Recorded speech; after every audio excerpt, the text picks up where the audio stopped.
Dzogchen Today podcast. Bienvenue sur le podcast de Dzogchen Today. Cette série, intitulée Dzogchen au quotidien, est conçue pour nous permettre de nous familiariser avec la vision du Dzogchen et ce qu'elle peut nous apporter au quotidien, au travers de témoignages personnels et de courtes pratiques. Bonjour à toutes et à tous et bienvenue dans ce podcast Dzogchen au quotidien. Et aujourd'hui, nous allons explorer la thématique de la solitude heureuse. Alors, dans les 2 épisodes précédents, nous avons exploré le sentiment de solitude sous l'angle de la souffrance qu'elle peut engendrer. Nous avions parlé de la solitude en général et puis de la solitude numérique. Et puis, dans cet épisode, nous allons donc parler de la solitude heureuse, puisque la solitude n'est pas toujours synonyme d'isolement ou de souffrance. Au contraire, lorsqu'elle est choisie, elle peut prendre un tout autre sens. Elle peut être source d'apaisement, d'introspection et d'une meilleure connaissance de soi et de son fonctionnement. Alors, pour approfondir ce thème de la solitude heureuse, et ce qu'en dit aussi la tradition Dzogchen, j'ai le grand plaisir d'accueillir Damien Bromont. Bonjour. Oui, bonjour, Damien Bromont. Et merci donc, de l'invitation. C'est une grande joie de vous recevoir à nouveau, puisque vous avez fait le plaisir déjà d'être présent lors de l'épisode précédent. Et Karine Benoît, bonjour. Bonjour. Bienvenue à vous deux. Merci.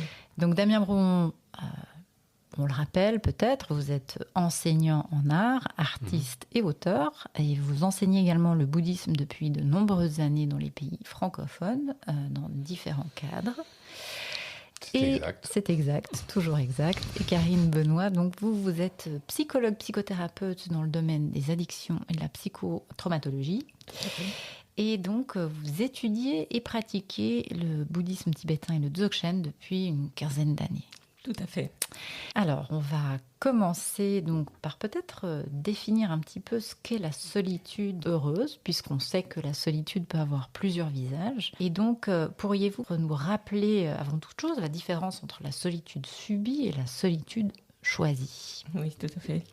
Effectivement, comme on l'a vu lors de l'épisode précédent, la solitude subie est souvent vécue comme une expérience d'isolement, de coupure avec les autres et interprétée en termes de sentiments de rejet, d'abandon, voire de sentiments d'inutilité, voire même de perte de sens de l'existence. Il s'agit non seulement d'un vécu d'isolement social, mais surtout d'une déconnexion profonde, une déconnexion par rapport à soi-même, par rapport aux autres, à la nature. Par rapport à la nature, c'est la sphère du vivant, les cycles naturels, les rythmes du corps, etc. Et ce qu'on peut donc observer, l'aspect aussi de soi, donc son fonctionnement biologique, d'une certaine manière. Comme s'il y avait une distanciation en fait entre quelque chose qui paraît être très naturel et quelque chose qui peut paraître éloigné. Et ce qu'on peut observer, c'est que la souffrance provoquée par ce sentiment de solitude intérieure peut être à l'origine d'addiction ou d'autres comportements d'autodestruction, comme stratégie face à ce qui peut être là aussi vécu comme insupportable. Donc pour remplir cet espace qui peut être douloureux en fait. Effectivement, souvent c'est un sentiment de vide qui fait très peur et qu'on souhaite en fait éviter par tous les moyens possibles. Et on remarque en tout cas dans le domaine de l'addictologie que c'est assez souvent présent dans la souffrance des personnes qui ont des habitudes d'addiction, que ce soit à l'alcool ou aux drogues ou aux jeux vidéo. Et puis, par rapport à la solitude heureuse, c'est peut-être justement être capable d'être seul sans se sentir vide. C'est l'opportunité de revenir à soi, de prendre le temps d'observer le fonctionnement de son esprit. Et ce qu'on peut observer pour les personnes qui ont eu l'opportunité ou la chance de s'extraire des conditions en fait, de vie quotidienne, c'est des expériences d'apaisement, de joie. Peut-être qu'on en parlera un petit peu plus tard aussi par rapport aux expériences de retraite qui souvent, quand même il faut le dire, peuvent être très projetées par rapport à ce qu'on s'attend être une retraite et ensuite la confrontation avec la réalité. Mais ça peut-être on en parlera on pourra en parler plus tard. Plus tard, tout à fait. Et là, on parle de la solitude choisie, qui peut être apparemment bien vécue dans ce que vous décrivez. Alors, est-ce que vous pourriez nous dire quels sont les bénéfices que vous observez de cette solitude choisie ? Déjà, je pense qu'on peut regarder dans notre quotidien en fait, quels sont les moments où on peut entreapercevoir des petits moments de solitude choisie. Je pense qu'il n'y a pas besoin de s'extraire en fait, complètement des conditions. Il n'y a pas besoin de tout quitter pour pouvoir... quitter exactement et d'aller au fin fond de l'Himalaya pour faire une expérience de solitude. Pour ma part, ça peut être simplement durant une pause, de pouvoir prendre une pause seule, même si c'est 10 ou 15 minutes. Et de voir sans téléphone aussi. Sans téléphone aussi, sans personne en face avec qui débriefer de telle ou telle situation. Ça peut être aussi une expérience moi, que j'aime bien, c'est le moment du Nouvel An, prendre un jour ou 2 ou 3 jours loin des festivités pour commencer la nouvelle année dans des conditions qui sont un petit peu différentes. Oui, ça c'est un exemple particulièrement intéressant parce qu'en général, c'est des temps où on a plutôt peur de se sentir seul. Complètement, complètement. Et là aussi, l'être humain est avant tout un être social et qui a besoin d'appartenance, de se sentir appartenir à un clan, à une famille, à une tribu. De choisir des moments spécifiques où justement il peut y avoir des rassemblements très importants par rapport à des célébrations comme celle du Nouvel An, peuvent être des moments d'expérience assez intéressants. D'accord, mais c'est toujours dans le principe donc de choisir ces temps de solitude et qui ne sont pas subis. Et ça peut être un aspect qui peut peut-être amener une certaine joie. Tout à fait. Je pense que la joie va venir dans un deuxième temps. Je pense qu'il y a déjà une prise de conscience en fait d'une situation qui nous paraît un petit peu trop étriquée, avec des habitudes de vie qui sont mises en place depuis longtemps, et de prendre un petit peu de recul par rapport à ces expériences-là permettent d'ouvrir le champ sur les possibles, et peut-être que cet aspect d'apaisement ou de joie va venir dans un deuxième temps. Dans un deuxième temps. Donc déjà prendre la décision de vouloir explorer un peu qu'est-ce que c'est que la solitude, et dans un deuxième temps, peut-être expérimenter des moments de joie. Complètement. Et des moments de joie qui ne sont pas prémédités, c'est-à-dire qui peuvent survenir à des moments même inattendus, où on s'y attend le moins, et qui sont très décorrélés des expériences de consommation ou comme on l'a vu dans l'épisode précédent, de surconnexion et d'être dans des liens qui peuvent être assez fictifs. D'accord, donc plus d'authenticité, on pourrait dire, dans notre rapport à l'expérience qui se déroule. C'est ça. Alors peut-être, Damien Brouon, pourriez-vous nous dire qu'en dit la tradition dzogchen de cette solitude qui pourrait être heureuse ? Oui, pour la tradition du dzogchen, la solitude est vraiment une des bases du chemin spirituel. Et en ça, elle est tout à fait heureuse, dans tous les sens du terme. C'est-à-dire Alors, on parle de l'importance de la condition externe de la solitude. C'est-à-dire que pour que notre méditation, notre réalisation se manifeste, il y a besoin de certaines conditions. Parmi ces conditions, il y en a qui sont externes, comme effectivement la solitude, où on va se couper pour un temps plus ou moins long de nos interactions sociales, revenir à un mode de vie, effectivement, comme l'a dit Karine, plus naturel, plus en lien avec le temps naturel de l'environnement. Et dans ce temps, on pourra examiner ce qu'est l'expérience de notre vie. Dans des conditions ordinaires, on est toujours pris dans une forme de hâte qui nous empêche d'examiner ce qu'est notre vie. Qu'est-ce que c'est cette existence ? Quelles sont nos conditions ? Voilà, qu'est-ce que c'est cette existence humaine ? Dans quelles conditions on vit ? Quels sont nos mécanismes ? Quelles sont nos habitudes, etc. Donc on va pouvoir observer attentivement aussi bien les sensations du corps, les émotions, la manière dont elles affectent nos représentations mentales. C'est comme ce temps de solitude, c'est comme un laboratoire, on pourrait dire, où on regarde les choses avec beaucoup de profondeur, parce qu'on n'est plus pris dans l'action, on n'est plus pris dans l'interaction avec autrui. Et on a vu que cette interaction avec autrui était un des éléments pour définir de façon routinière ce que l'on est. Donc là, justement, on se coupe de ça. C'est un peu, encore une fois, l'image du laboratoire, où on crée les conditions propices à voir la nature de la réalité. Donc on a plus de vis-à-vis dont on parlait dans Voilà, c'est ça. l'épisode précédent. Et là, donc, sans ce vis-à-vis, on a l'opportunité donc de peut-être mieux se découvrir. Exactement. Et de découvrir C'est ça. comment on fonctionne réellement. C'est ça. C'est-à-dire que pour un temps, on se retire des points d'appui qui nous aident à définir notre réalité. Et on regarde ce qu'il y a à ce moment-là, s'il n'y a plus tous ces artifices, on pourrait dire.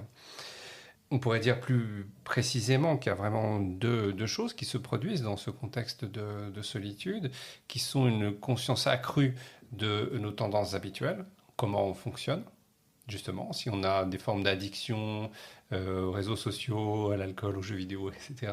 À ce moment-là, ça va ressortir, parce qu'il y a quand même quelque chose qui nous manque. Oui, on va voir clairement comment on a tendance à combler le vide. Voilà, c'est ça. Là, il n'y a plus ça, ça ne fonctionne plus. Et puis, d'autre part, on va voir cette nature de l'esprit qui se tient radicalement au-delà de ça. C'est aussi l'espace où cette dimension-là de notre être peut devenir visible, évidente. C'est qu'il y a l'espace pour ça. Il y a l'espace pour ça. C'est-à-dire qu'on n'est pas pris par l'idée du prochain rendez-vous, de ce qu'il y a à faire juste après, en termes d'action, d'interaction avec autrui. On peut laisser se manifester cette dimension-là de notre être et l'observer. Donc, c'est les deux choses qu'on va observer, qui sont donc nos conditionnements, la nature de notre esprit, et en fait, sur le chemin spirituel, c'est les deux choses qui sont l'objet de notre attention. Donc, c'est quand même des conditions particulières de retrait, de silence, où on n'a pas d'échappatoire à quelque part. C'est ça. Et ça peut être un temps qu'on se donne chaque jour, peut-être 1 heure, peut-être 2 heures, peut-être 3 heures, peut-être 10 minutes.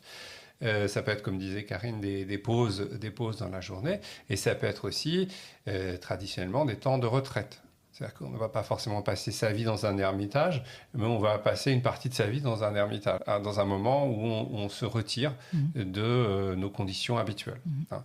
Ça fait partie du chemin du Dzogchen, qui n'est pas un chemin de renoncement, au sens où il faudrait quitter absolument la vie ordinaire, mais qui est un chemin qui conçoit des temps où ponctuellement, temporairement, on se retire complètement de ces conditions. Pour quelques semaines, quelques mois. Voilà, selon nos conditions, notre temps, nos possibilités. La tradition parle beaucoup de cela. Si vous regardez la vie des grands maîtres de cette tradition, Longchenpa, Jigme Lingpa ou Shapkar, Milarepa, il y a toujours ce temps-là de retraite qui est absolument essentiel. D'ailleurs, à ce propos, est-ce que vous auriez peut-être une citation à nous donner Oui, on pourrait citer ici le Rinche du Dudjom Rinpoche. Dudjom Rinpoche, c'est un très grand maître de la tradition du Dzogchen du XXe siècle. Et il a écrit le Rinche. Ri, c'est la montagne. Che, c'est le Dharma de la montagne, où il donne des instructions sur la retraite. Il dit « Si vous abandonnez toutes les préoccupations et affaires extérieures et intérieures, demeurant continuellement sans activité, alors il s'agit bien d'un ermitage solitaire au sens véritable. » C'est-à-dire qu'on est vraiment dans l'ermitage quand on n'y est pas que physiquement, je dirais, mais qu'on y est vraiment que en esprit, c'est-à-dire qu'on a coupé court avec tous nos schémas, en fait, nos habitudes. Voilà. Il n'y a que comme ça qu'on pourra percevoir ce que je disais, nos tendances habituelles et la nature de l'esprit, avec l'idée ensuite qu'on va retourner dans le quotidien pour intégrer ce qu'on a vu. Et ça fait partie de la retraite. La fin de la retraite fait partie de la retraite. C'est-à-dire c'est un moment de vérification, on pourrait dire. Est-ce que ce qu'on a perçu est authentique ? Est-ce qu'il y a une vraie perception directe de la nature de la réalité ou pas ? Des fois, on va avoir l'impression d'avoir passé une retraite formidable et puis replonger dans nos habitudes habituelles dès qu'on est en train de prendre le train pour... ça peut aller très vite. Ça peut aller très vite. Voilà, on va retrouver ça très rapidement. Ce qui n'a rien de déprimant. Si on s'est engagé sur ce chemin de lucidité, on va observer ça. Ça fait partie du processus. Du chemin. Alors justement, peut-être, Karine Benoît, vous pourriez nous dire en quoi ces temps de retrait ont été bénéfiques pour vous, pour votre chemin spirituel, votre chemin du Dzogchen. Pour ma part, je me souviens vraiment très bien de ma première retraite. J'avais énormément de projections sur la vie d'ermite, sur les états d'absorption méditative, la maîtrise de l'esprit, en lien avec certaines lectures. Et voilà, j'étais partie avec un idéal assez fort. Et j'ai bien été obligée de remarquer que la réalité est tout autre. C'est-à-dire qu'on emmène avec soi ce qu'on pense en fait laisser à la maison. Mais non, il n'en est pas ça se passe pas comme ça. Donc on ne peut pas fuir, en fait, on prend le full package avec. C'est ça, on prend tout avec soi. Et puis là, en plus, ce qui amène une complexité à l'expérience, c'est qu'il n'y a personne en face sur qui rejeter la faute de son propre inconfort. Et personne non plus pour nous distraire. Voilà, où il n'y a pas, là aussi, on parlait des réseaux sociaux, donc il n'y a pas de connexion qui fait qu'on peut se distraire d'une forme d'inconfort. On ne peut pas fuir l'inconfort. On ne peut pas fuir cet inconfort qui, après coup, avec le recul, on se rend compte que cet inconfort-là est probablement quelque chose de très authentique et fait partie intégrante du chemin. Et on se rend compte, entre autres, que peut-être qu'une grande partie de notre énergie au quotidien est dévolue à ne pas entrer en contact avec cette zone inconfortable. Et que, que ce soit par les activités, que ce soit par la rencontre avec les amis, les sorties, etc. Probablement que c'est ce qui est mis plus ou moins consciemment sur cette fuite de cet inconfort. Et là, en retraite, on est obligé en fait de s'y confronter, d'y faire face. Mais alors, la question que je me pose quand je vous entends, c'est parce qu'on parle quand même du sujet de la solitude heureuse. Et là, vous me parlez d'être confronté à un inconfort en retraite. Donc, quand arrive cette solitude heureuse alors ? Excellente question. Parce que je pense que c'est effectivement une grande bonne nouvelle, de pouvoir à un moment donné faire face à cet inconfort. Parce qu'on se rend compte à ce moment-là que ce qui nous a fait tellement peur et ce qu'on a mis tellement d'énergie à éviter jusque-là, quand on le regarde en face, finalement, on se rend compte que c'est quelque chose qui est totalement illusoire. Et même à un moment donné, quand ça se dissout, ça laisse place à une grande légèreté, une grande liberté intérieure et qui fait vraiment écho à une joie, mais qui ne dépend plus en fait justement des objets extérieurs dont on avait l'habitude en fait jusque-là. Et je pense que c'est la grande bonne nouvelle en fait et la grande belle découverte d'une retraite. Si j'entends bien ce que vous dites, c'est que ça passe quand même par ce processus de confrontation ou en tout cas de faire face plutôt à des aspects plus sombres qu'on n'aurait pas forcément envie d'aller voir, mais c'est ça la clé qui permet s'y libérer, de pouvoir expérimenter cette joie authentique. Complètement. On se rend compte que toute l'énergie qu'on a mise justement à éviter ce qui semblait être des zones d'ombre, quand on a la possibilité de les regarder directement, amène vraiment une grande liberté intérieure. Un apaisement aussi. Un apaisement aussi, oui, tout à fait. Merci. Alors Damien Brogon, auriez-vous des conseils peut-être pratiques à nous donner par rapport à ces temps de solitude ? Tout à fait. On pourrait dire que la retraite ultime, c'est la conscience de l'impermanence, la conscience de notre mortalité. C'est ça qui fait qu'on est vraiment en retraite. C'est-à-dire qu'on cesse de croire à la réalité absolue, nos pensées, nos émotions, nos projections par rapport aux conditions de notre vie. On n'est plus prisonnier des conditions de notre vie. C'est ça le point de la retraite. Ici, on pourrait citer Dilukhanse Rinpoche, qui a raconté l'histoire d'un maître à qui son disciple avait demandé vraiment l'instruction ultime et qui lui a dit « Je mourrai, tu mourras, voilà tout ce que mon maître m'a enseigné, c'est tout ce que je pratique, médite simplement là-dessus, je te promets qu'il n'y a rien de plus grand. » Et il est dit aussi dans les 100 conseils de Padampa Sangye, « Quoi que vous fassiez, rappelez-vous que vous êtes mortel et gardez votre esprit concentré sur la voie. » Alors, ce qui est intéressant ici, c'est que cet esprit de la retraite, on peut l'amener sans cesse, en fin de compte. Il n'y a pas besoin forcément de se retirer. Voilà, exactement. Ce n'est pas dépendant de ça. On peut toujours l'avoir avec ça.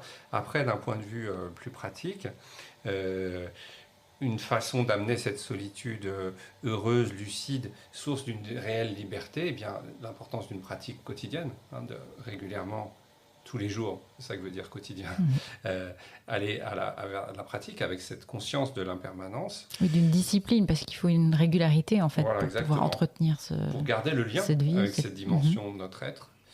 On peut aussi faire des journées de pratique en silence chez soi. C'est aussi quelque chose qu'on peut faire, de décider qu'on passe une journée entière à pratiquer en silence chez soi. Et puis aussi, oui, s'assurer que dans notre vie, on ait des temps de retraite solitaire. Ça, c'est extrêmement important sur le chemin. Et par rapport à ça, je dirais 2 points qui sont de bien communiquer avec son entourage là-dessus. Parce que ça pourrait donner l'impression qu'on abandonne amis, famille, responsabilités, etc. Ça peut être mal compris. Ça peut être mal compris. Donc c'est important de bien dire ce qu'on fait à ce moment-là et de bien garder à l'esprit que la motivation ultime n'est pas juste notre libération personnelle, mais le bien commun. C'est-à-dire qu'en faisant ça, on amène quelque chose dans nos interactions, on peut même dire dans la société, qui va dans le sens de cette libération. Donc c'est un chemin qu'on suit individuellement, mais dont la portée n'est pas individuelle par contre. Voilà, il y a vraiment cette notion de bien commun qui est tout à fait centrale et sans laquelle il est vain de vouloir faire des retraites. Et vous aviez une dernière chose à ajouter peut-être ? Non, je crois avoir tout. D'accord, tout dit. Bon. Malheureusement, ces podcasts sont courts, donc c'est un sujet qui est passionnant. J'espère qu'on aura l'occasion peut-être d'y revenir. Je voudrais vous remercier à tous les deux d'avoir... Merci à vous. Merci. Nous avoir partagé ce sentiment de solitude heureuse qui nous donne envie d'expérimenter ces retraites sous n'importe quelle forme. Exactement. Voilà, merci beaucoup à vous deux. Et puis... à bientôt, chers auditeurs, pour un nouveau podcast.